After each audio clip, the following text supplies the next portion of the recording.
Hello, YouTube. Happy holidays. It's December 2020, and we're a few days away from Christmas.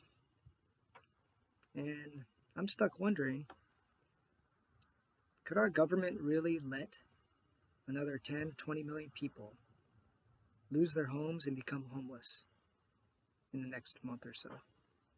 Is that possible? Could that really happen here in America? I don't know. I guess in the recession of '08, something like 8 million people lost their homes. So I guess by that metric, you could say it's a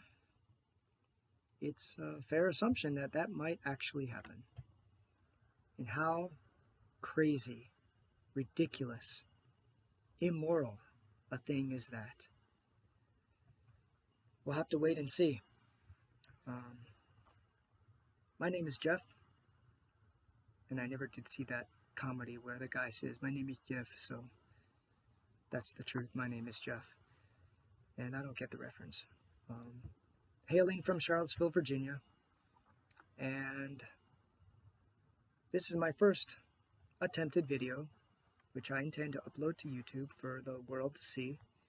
Completely embarrass myself, but it's gotten to that point that an average Jeff Schmo like me, completely typical, average in every way, not special at all, almost no accomplishments really to speak of. A guy like me has gotten to the point where he feels like he has to make a video and upload it to embarrass himself.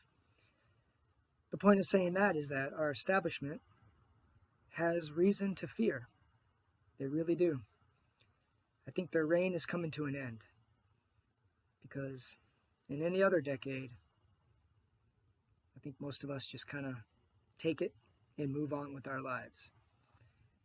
And that's what I've done up until this point, but no more. So what I'm going to do is just kind of, it'll be obvious that I'm reading because I've written down some notes. But the main point of what I want to talk about, if you haven't guessed already, this is a political video. There's a long lingering misconception in this country regarding how we are split politically. And it has been the long-term belief, and it was certainly manifested in this latest series of elections, that we are split down the middle, basically. Left versus right, Democrat versus Republican. And I'm going to start looking at my notes here. Let's see here. But we've been told, I think, generally the media has told us, tried to make us all believe, and many people have fallen for it, that America is somehow a center-right country. No, we're not. No, we're not. I would even venture to say we're not even center-left. America, especially with each new generation coming online, if I can use that phrase, we are pretty solidly left-wing. And that's a good thing. And I hope if you consider yourself on the opposite end of the spectrum, don't tune me out just yet. This is about a 15-minute talk, I think. I hope you stay to the end. Give me a chance to explain my thoughts here. But yeah, forget for the moment what you think you know regarding politics and where you think you fall on the political spectrum. When it comes to nearly every major important issue, and I'm talking economic issues, because those are the most important, affecting everyday Americans, that includes 90-some-odd% of people, we are overwhelmingly left-leaning. Now, chances are 40 to 50% of you who just heard that identify as conservatives or right-wing. And who am I possibly to tell you where you lie on the political spectrum, right? Well, herein lies the problem. Perhaps not unique to, but very pervasive in our society. And that's the problem of people identifying as a certain label, despite the contradiction that label has with actual beliefs and preferences when it comes to policy. So years now of polling data questioning people who, yes, identify even as conservatives on issues such as universal health care, most recently, our tax structure, trade policy and jobs, infrastructure concerns, even to an extent social issues of equality for people in general, CEO compensation, endless war, and here's a big one, corruption and money in politics. Most Americans, that means a majority of us, actually agree on the end result we'd like to see with respect to these issues. So how the hell is it we become so divided, straight down the middle, so utterly polarized, so against one another, to the point where we literally see each other as the mortal enemy? And perhaps the bigger, if not biggest question to me, is how does the ruling elite of both major political parties feel about this situation? Well, I'm willing to bet you know the answer to these two questions, and it is, yet again, probably another thing we agree on. But I'm going to lay it out as succinctly as possible. And there's been many people much wiser and more eloquent than me that have spoken to this over the years. But in case you didn't figure it out by now, our politics is a sham. Irrefutably, absolutely, without question, 100% a sham. It's designed to pit us against each other, designed to get us drunk and obsessed with putting on a jersey, be it red or blue, and mindlessly cheerlead for a team who we imagine is all that different from the other team. Well, newsflash that you already know. The teams are virtually the same. I know it can be hard to hear, process, or believe. Well, actually, not so much so with the younger generations. Millennials and Gen Zers, they seem to know this intrinsically. Boomers and even Gen Xers like myself, on the other hand, a little more stubborn and married to this false paradigm of left versus right. But it's not too difficult to understand why. Decades of indoctrination and corporate media propaganda have assured that we see a substantial difference. Pick a side and duke it out till the end of time. You've noticed the pendulum has swung back and forth in recent decades, Republican, Democrat, Republican, Democrat. What has really changed? You guys, this is a tragic mirage. We are not a country split down the middle, blue versus red, Democrat versus Republican, as much as we've been made to manifest as such. In truth, it is, as I know in the core of your being, you know to be true. It is us versus them. Us. Who do we mean? Most of us. 90-some odd % of us. The working people of the country. Black, brown, white, everything in between. The 90-whatever % of us that aren't on Wall Street, that don't head a multinational corporation, that don't wear suits and ties and go on cable TV to pontificate and tote the party line of whichever side of the establishment orders them to. It's all BS. All to distract us, keep us divided against each other, to keep us from ever finally rising up together, as we should have done for decades now.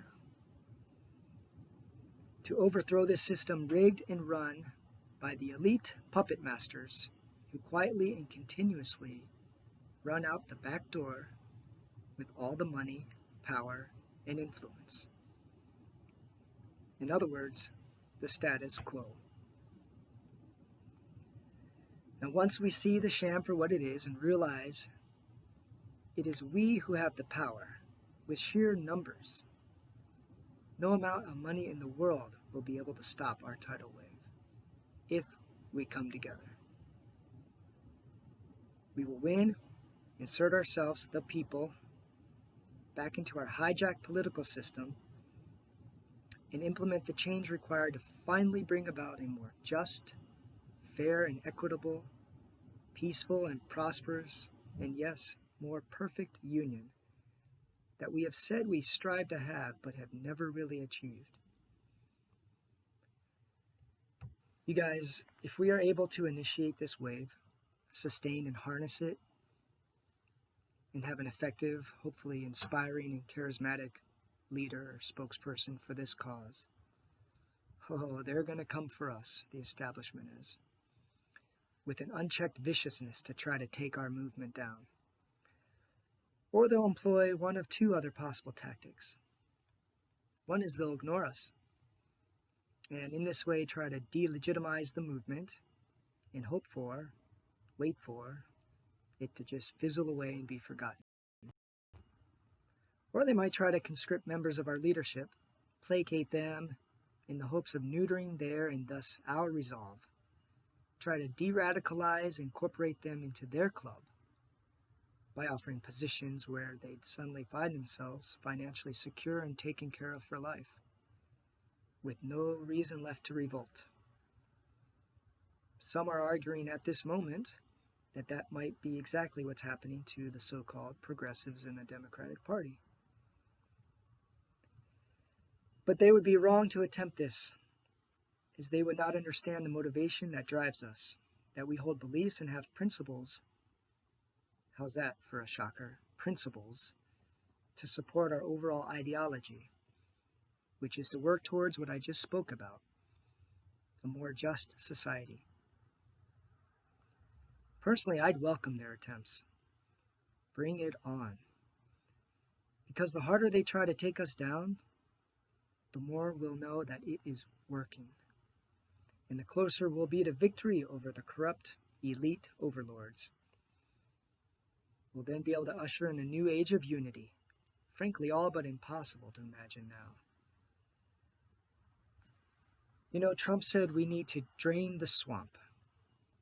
Couldn't agree more. Did he? Hell no, he did not. He reinforced the swamp so that it's even murkier than before. He ran obviously as a conservative in the Republican Party, but on a populist, I'd argue leftist platform, and hence the huge amount of support, in my opinion, but of which he delivered nothing. Obama, by contrast, before him, famously said, "We are the change we've been waiting for." Yes, also agree. In fact, I remember getting shivers when I heard that the first time. It was so profound, powerful, and hopeful. But he never offered what to do to realize that change. He got into power, enriched himself personally, like all the rest before him, and the status quo marches onward. Well, I'm here to tell you that we have got to come together as a people. We have no choice. And this is not some typical BS call for unity that, say, the Democratic Party, for instance, loves to do to neuter the far left, as was painfully and successfully done with Bernie Sanders. But that's another tragic sub-story in and of itself. Bernie is either too nice or too hopeful that he could initiate change within the current system. Getting crapped on twice has yet to break his childlike fantasy. No, this is a call for us to see the game for what it is, stop voluntarily giving up all of our power to the rich, elite few who care nothing about you. They care nothing about me. They do not care about us. To realize finally that we are natural allies. The 90-some-odd% of us, on both sides of this perceived political spectrum, we're allies. We really are on the same team. believe it or not. Look, there are, of course, differences, no doubt, between what we consider the left and the right. But most of it is, and I hesitate to say this, but gotta shoot you straight, most of it is cultural nonsense. And that's what the elite uses to continue to pit us against each other. This damn culture war, tearing us apart for no good reason, when we should be coming together to fight the real enemy. Before you object, tune me out and decide here and forevermore that I am now your mortal and compatible enemy. Ask yourself, deeply and honestly, are these differences held really that pronounced? And or important enough to continue to play into their hands? Stay divided, and thus render ourselves completely impotent and unable to exert the change you know we all desire and deserve? Because that's what they're hoping for. And frankly, banking on. Literally. Again, my name is Jeff, coming from Charlottesville, Virginia. I hope you join me in this fight. Please comment below. You can find me on Facebook with the same logos as my profile pic. Put the link down there. But before I go, not only to telegraph hopeful alliances to this movement, but for the possible added benefit of pushing this message out to more people, I'm going to drop some names.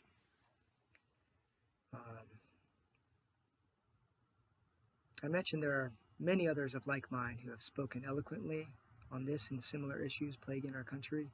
Just real quick, I really recommend you check out the likes of, say, Chris Hedges, reporter and author, Dr. Richard Wolff, economist, WOLFF, Kyle Kalinske of the Secular Talk Show on YouTube, Crystal and Sagar of The Hills Rising, Democracy Now! With Amy Goodman, The Young Turks and Associated Channels, Jimmy Dore, The Aggressive Progressive. There's so many good alternatives to the corporate media, which, as I've tried to discuss, is, well, disgusting. And for who I'm affiliated with, that has yet to be decided. I'm looking into a few different groups out there. There are definitely a number of promising outlets out there, but I do know that if we are going to be successful, we really do need to choose one, rally together, and consolidate under one umbrella. If our movement remains scattered across various parties or groups, we'll never be able to compete against the very well entrenched establishment. I do believe the two-party system is broken and beyond repair. It cannot be successfully infiltrated or reformed. That is truly a lost cause. We therefore need to start thinking very seriously about starting a new progressive party for the people. My conservative-minded friends, please don't let the label turn you off. As I've said, if you are not part of the 1% of elite filthy rich, we are on the same team. So please join us. We need a new party that will not be corrupted by big money, as both establishment parties are today. That actually addresses and works towards the needs of the masses. As I said, there are alternatives out there, and I'm doing my research. And if and when I decide to join one of these existing movements, I'll be sure to let people know in subsequent videos. But for right now, I'm acting on my own behalf, and will try to at least draw people to the concept of what I've laid out here. My goal is nothing short of forming a national coalition that makes up 60 to 70% of the population of the country. Big statement, I know. In other words, a party that truly represents the majority of us. So that's it. We'll see if I end up uploading this to YouTube for you guys to comment on, but look forward to hearing from you, and Catch you next time. Thanks.